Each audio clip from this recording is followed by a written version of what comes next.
X account hack করে উদ্দেশ্যপ্রণীতভাবে নারীদের নিয়ে অবমাননাকর পোস্ট করা হয়েছে, এমন দাবি করেছেন জামাত ইসলামের আমির ডক্টর শফিকুর রহমান। তিনি বলেন, এই ঘটনার সঙ্গে জড়িতদের চিহ্নিত করা হয়েছে এবং খুব শীঘ্রই জাতির সামনে তাদের মুখোশ উন্মোচন করা হবে।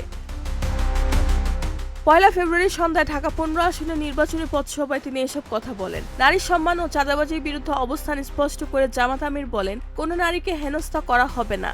চাঁদাবাজির বিরুদ্ধে জামাতের জিরো টলারেন্স নীতি থাকবে। তিনি আরও বলেন, তরুণদের নেতৃত্ব জামাত একটি সমতার বাংলাদেশ গড়তে চায়। তরুণরা সামনে থেকে নেতৃত্ব দেবে, মুরব্বীরা পেছন থেকে সাহস যোগাবে, কেউ কোনো অপরাধ করে পার পাবে না।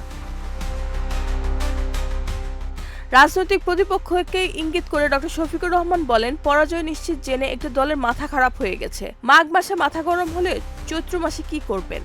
এই সময় তিনি ১২ তারিখের ইনসাফের পক্ষে ফয়সালা আসবে বলে মন্তব্য করেন।